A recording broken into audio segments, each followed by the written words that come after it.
Here's how Syracuse can build off yesterday's win.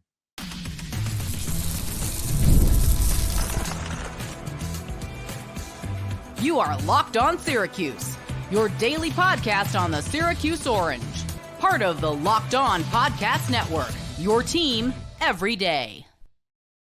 Hello, everyone, and welcome into Locked On Syracuse. I'm Jackson Holzer, and thank you for making us your first listen of every single day here on the Locked On Podcast Network, where it's your team every day, and we're free and available wherever you get your podcasts. And on today's show, this is how Syracuse can build off yesterday's 42-14 win over Holy Cross. We're going to talk about the passing offense, why Syracuse needs to run the football more, and the pass rush. It may surprise you who leads Syracuse football in sacks right now, and I'm going to give you the answer later in the show, and this player needs to see the field more. Today's episode is brought to you by FanDuel. Place your first $5 bet, and you'll get started with $200 in bonus bets guaranteed. Visit FanDuel.com to get started. So once again, I feel like I kind of sound like a broken record, but it's true. Every single week this is applied. This passing offense is elite. It is. It's not just from the Holy Cross game, but it is from every single game so far this season. Kyle McCord has down over 300 yards in each of the first 4 games. This passing offense is really good, and it stems from the fact that not only is Kyle McCord having a really solid year, but this team has a lot of weapons. 9 different players caught a pass against Holy Cross. And Jackson Meeks, it was his time to shine as the wide receiver 1, filling in for Zeed Haynes. He had a career-high 10 catches for 161 yards and a touchdown. And I did look it up after the fact, after the postcast, that stat line, 10 catches, 161 yards, is more catches and yards than he had at Georgia in 3 years. So pretty impressive stuff from Jackson Meeks, who was filling in as the wide receiver 1 for Zeed Haynes due to a personal matter. I think that the way you build off that is you make him the wide receiver 1 against UNLV on Friday night. I think he has earned it. Even if Zeed Haynes is available to play, just seeing Jackson Meeks on the field the last 2 weeks, really, he was pretty good in the Stanford game as well. Caught the go-ahead touchdown from Kyle McCord in the end. I think he has earned the right to be the wide receiver 1 until otherwise. Until something else happens, I think Jackson Meeks is the wide receiver 1. Now, back to the pass catchers. I mentioned that there were 9 different pass catchers against Holy Cross. In every game this season, Syracuse has played 4 of them. They're 3-1. The Orange have had at least 7 different players catch a pass in every game. Think about that. 7 different pass catchers, at least, in every single game. And again, it's not just weak competition. They went up against Ohio in the first game, a pretty good group of 5 team. All right, but it's still a group of 5. But then they've played 2 ACC teams, and we have seen these weapons step up, and we have seen the ball distribution from Syracuse. And of course, against Holy Cross, everyone pretty much jumped in on the party, except for Rondé Gadsden. We'll get to him in a second. With 9 pass catchers in that game. So the ball distribution with this passing offense, I love. And again, with the Rondé Gadsden, him struggling, we're going to get to him. But some weeks, it's different players. First 3 games, Trevor Pena was going off. First 2 games, Rondé Gadsden was going off. Those 2 combined, right? Trevor Pena kind of takes a little bit of a step back against Holy Cross. He only had 4 catches in the game. He did have a touchdown, though. Not saying that Trevor Pena played poorly, but came back down to earth a little bit. But it doesn't matter. It doesn't matter because then you have someone like a Jackson Meeks who steps up. LeQuint Allen catches 7 passes out of the backfield. Amari Hatcher gets open on a deep route. Got open on a deep route a couple of times, but one of them was called back for offensive pass interference, and the ref threw the flag like 10 seconds after the play was over, Syracuse was literally lining up for the PAT. Not sure they would have made it anyway, but they were still lining up for the PAT. And then the referee decides to throw a flag. Like, you can't do that. Sorry, I went on a brief tangent here. You can't do that as an official. You can't throw a flag 10 seconds after unless it's something like intentional grounding where you have to talk about it. Offensive pass interference, make up your mind within a second. That's besides the point. But even with a guy like OG struggling right now through 2 games or through the last 2 games, this passing offense, it's like, yeah, at times they seem a little bit off, but they, for the most part, have not missed a beat. They really haven't. I also do want to mention LeQuint Allen. I thought that one-handed catch he made at the end of the first half against Holy Cross kind of cooled us all down. It was a momentum changer right there, and it did lead to a Trevor Pena touchdown. Just wanted to throw that in there. So this passing offense, once again, feel like every single week I have come on here on the day after a game telling you guys, hey, this team's got a lot of weapons. And once again, sometimes it's a Rondé Gadsden who goes off. But even when he is not on his game, and through the last 2 games, he has only caught 3 passes combined, they're still throwing the ball at an effective rate. I think going forward, as I mentioned on yesterday's post-game podcast, if you really want to have real aspirations for this season, have a really good year, 8, 9, 10 wins maybe, you got to get Gadsden going. All right, he is still, in my opinion, the best player on the offense. You got to get him going somehow. I don't necessarily have the answer. I don't care if he's being doubled. I don't care if he's being bracketed. Okay, Jerry Rice saw double teams all the time. It didn't matter. I'm not trying to compare Rondé Gadsden to Jerry Rice, but you get the idea. The number one target on an offense is going to get double teamed. It's up to you to figure out how to beat it. And take advantage of when he does have single coverage. All right. So that's that with the passing offense. Let's go to Kyle McCord briefly here before we transition to running the football more. Kyle McCord has 5 interceptions through 4 games. I did want to mention that. He only had 6 interceptions last year at Ohio State. So take that for what it's worth. But I've actually charted the 5 interceptions that Kyle McCord has thrown. And you can call me a homer. You can call me biased. You can call me a Kyle McCord lover, whatever. Only 2 of them I really blame on him. All right. The first one was an arm punt to Ohio at the very end of the game on a 3rd down. It was an arm punt. Didn't matter. Okay, so I don't really put that one on him. I don't care. Was it a poor decision? No. The second one was the pick 6 against Stanford, but we've talked about that one. That was on Dan Villari. That was his fault for either running the wrong route or not turning around. Whatever it was on him. The third one that Kyle McCord threw this season was definitely his fault. It was a poor decision, a back shoulder throw to a receiver who wasn't open on the back shoulder. Wasn't even open if you let him anyway. He just wasn't open, and the DB played it like a wide receiver. It was a really poor throw in the 4th quarter against Stanford. He did respond after, though, so take that for what it's worth.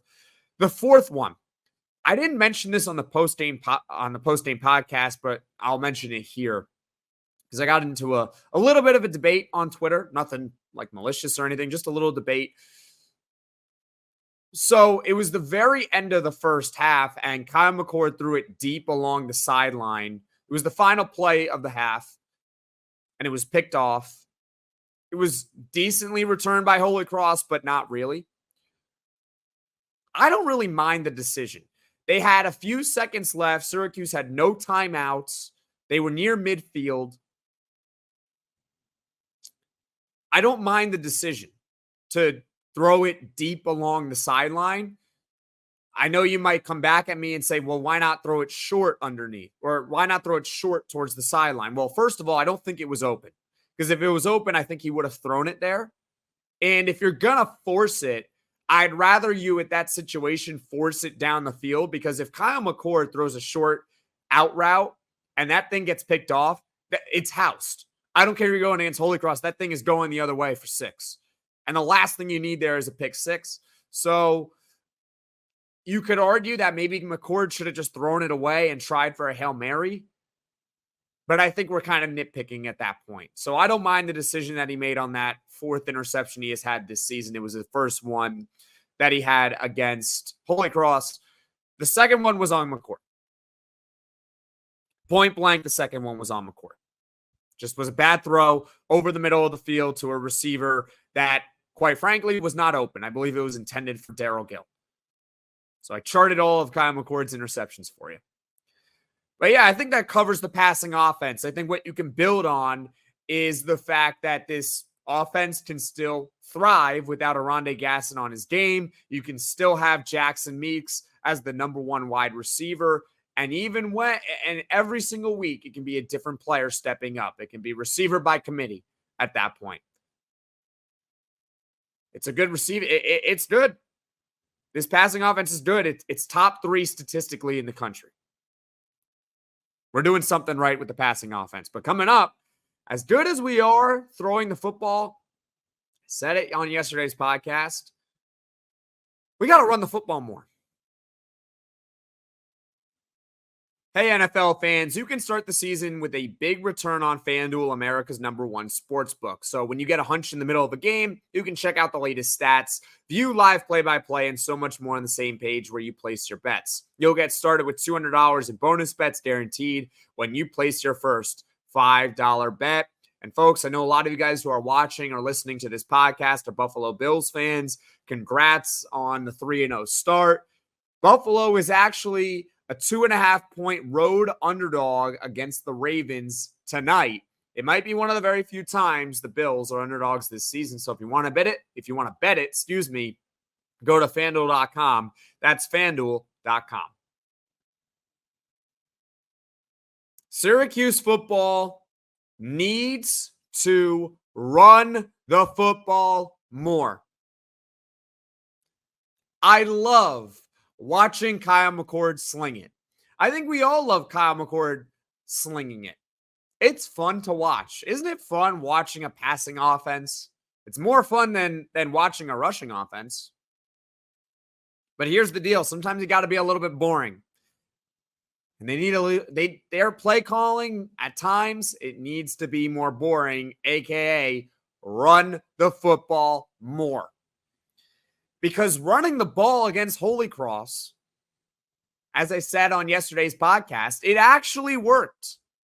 I thought the line was opening up gaping holes in the run game. And again, sure, there were times where our running backs would get stuffed in the backfield. Even against a team like Holy Cross, it's going to happen. I guarantee you, if you watch a team like Georgia, I know that was a thrilling game last night, side note, but I guarantee you, if you watch a team like Georgia play against a far inferior opponent, out of conference, FCS, whatever it is, I guarantee you they will have one carry that goes for -1 yard, or they'll have a carry that only goes for 2 yards. All right. Even the best teams against the worst teams, not every run play is going to work. But against Holy Cross, the big 3 running backs on Syracuse football, the 3 on the top of the depth chart, that's LeQuint Allen, Will Nixon, and Yassine Willis. They accounted for 26 carries in the game for 137 yards. That is 5.27 yards per carry. So they were running at an efficient rate, but this team just was not running the ball enough. Kyle McCord threw the ball 50 times. He threw the ball 50 times, and they were winning for most of the game. Actually, they were winning for all of the game pretty much. Aside from the first minute or two before Syracuse scored the first touchdown, the Orange were winning. So the game script actually favored them running the football. And they still weren't really doing it that much. First 2 plays of the game were run plays to LeQuint Allen. I thought that was going to set the tone for the rest of the game. Not really. Not really. They once again just abandoned the run very, very early. 70% design pass plays in the first half. And they were winning for the majority of it. I said it on yesterday's podcast. Maybe the coaching staff has Kyle McCord on their fantasy team. Look, I get it. If you have Kyle McCord on your fantasy team, you do want him throwing for 385 yards and 4 touchdowns. I get it. I understand. Now, I have Patrick Mahomes on my dynasty team. I don't want to see the Chiefs run the football. All right? But we got to run the football more, because when you run the football more, it opens up the pass. The passing offense is already good. It's already really good. You want to make it even better? Run the ball. Because when you run the football, it opens up play action. When you run the football, it forces the linebackers to play more up in the box. It forces the safeties to come in. That allows your receivers to stretch the field more because they can, and they can get open too. The passing offense, it completely opens up if you can run the football. We saw against Stanford when they lost that game. What happens when you don't run the football? Were they that efficient? No, they weren't that efficient against Stanford. But did they try enough? Did they give it an honest effort against Stanford? In my opinion, they did not. They didn't. They didn't give the LeQuint Allen got 8 carries in the game. That's not enough. I know he got 16 against Holy Cross, but again, you threw the ball 50 times with Kyle McCord in a game you were winning the entire time. Run the football more. What if I told you that LeQuint Allen this season is averaging 5.3 yards per carry? Again, they're pretty efficient.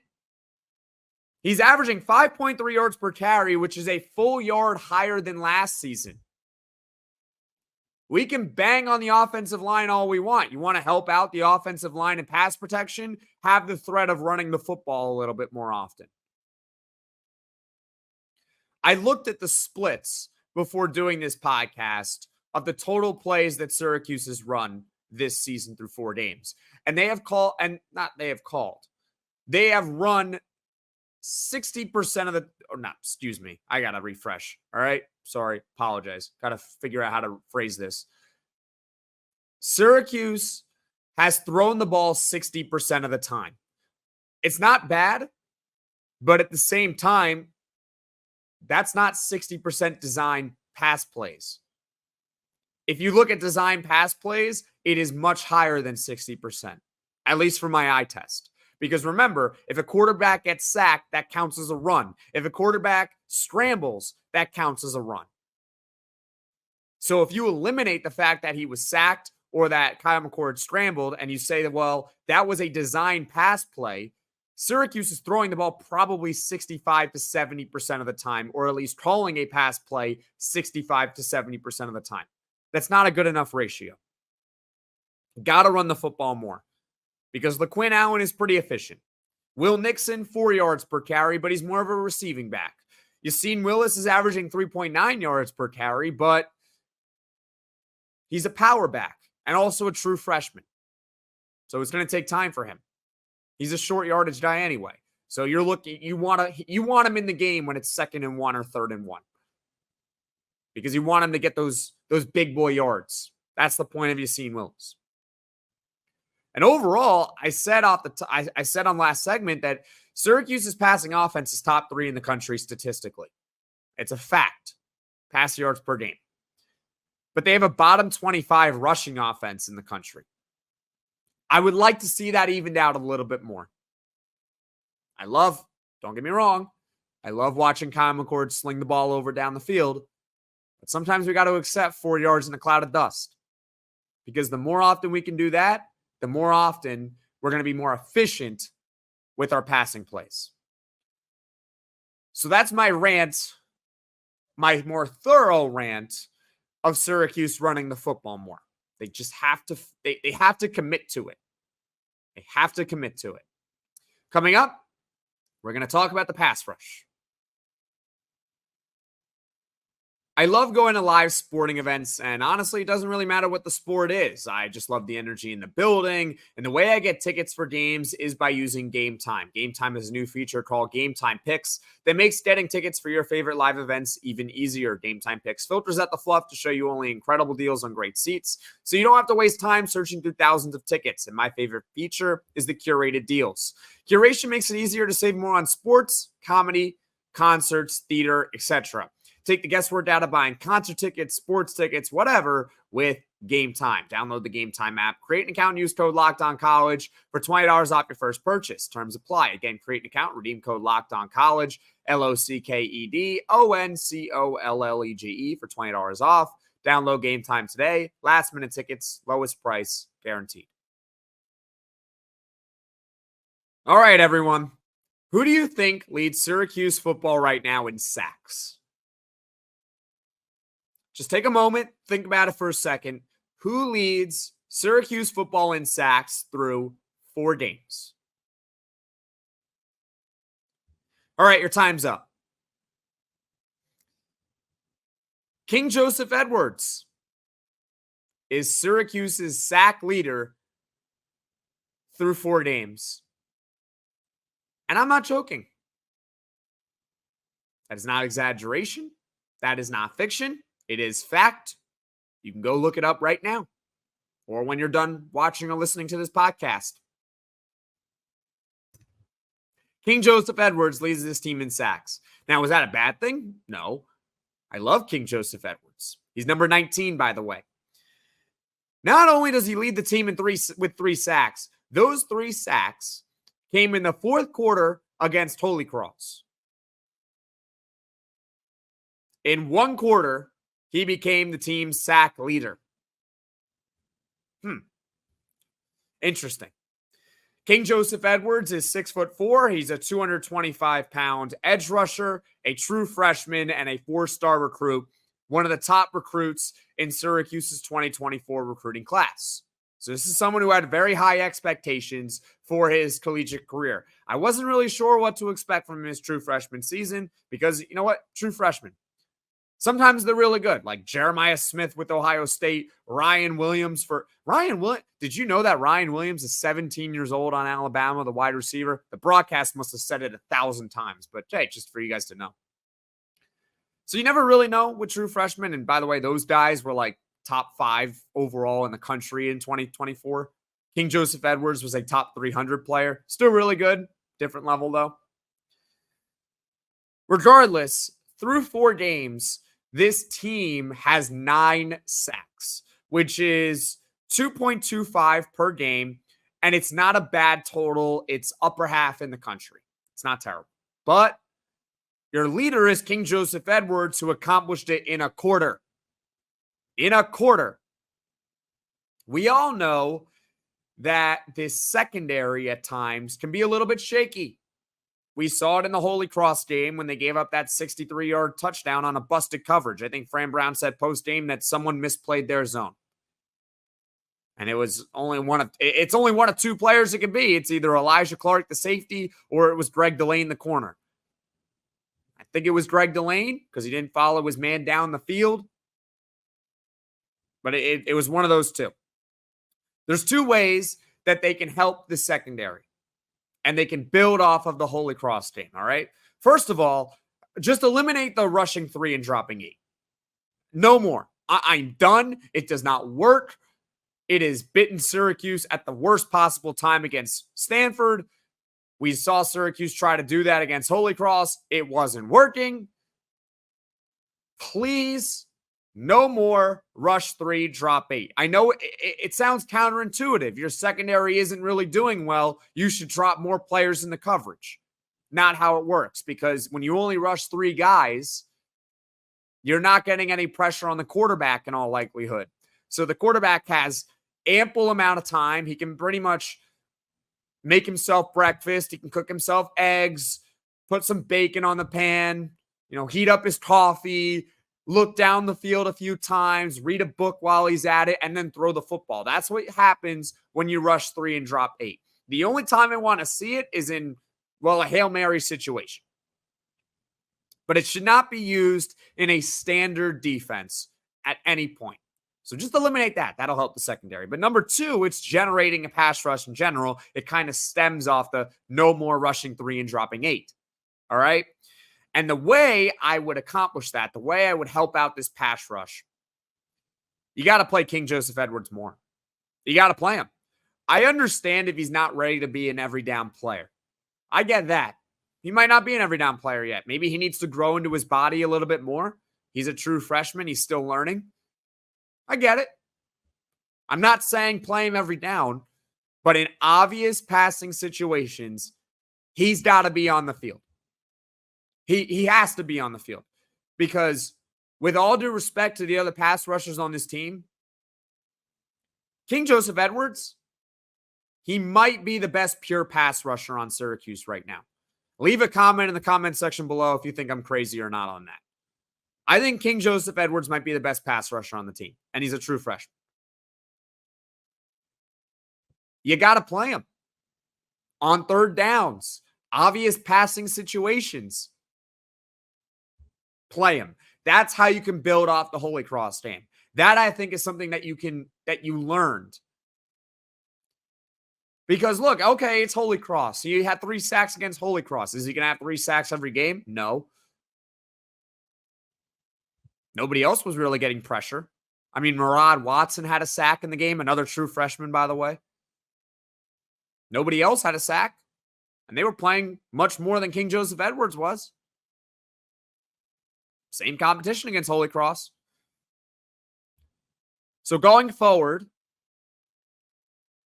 Syracuse must play KingJoseph Edwards more often, and they should do it in obvious pass rush situations, obvious passing downs against the opposition. So in summary of this entire podcast, how you can build off the passing offense, well, it's pretty simple, right? Keep spreading the ball around. Jackson Meeks is perhaps the wide receiver 1 going forward. Syracuse can also run the football more because they're actually doing it at a relatively efficient clip with LeQuint Allen. So do it. And number 3, the pass rush. Help out this secondary with it by playing KingJoseph Edwards more often. Thank you for making Locked On Syracuse your first listen today. For your second listen, go to Locked On College Football. From NIL deals to never-ending conference realignment rumors, Spencer McLaughlin has you covered this season on the gridiron. Find Locked On College Football on YouTube or wherever you get your podcasts. And folks, thank you all so much for watching. Thank you all so much for listening. If you like this video, click that like button. And if you really liked it, subscribe to the channel, turn on those notifications so you know right away when I am dropping the next podcast. And Syracuse football's next game is on Friday night against UNLV.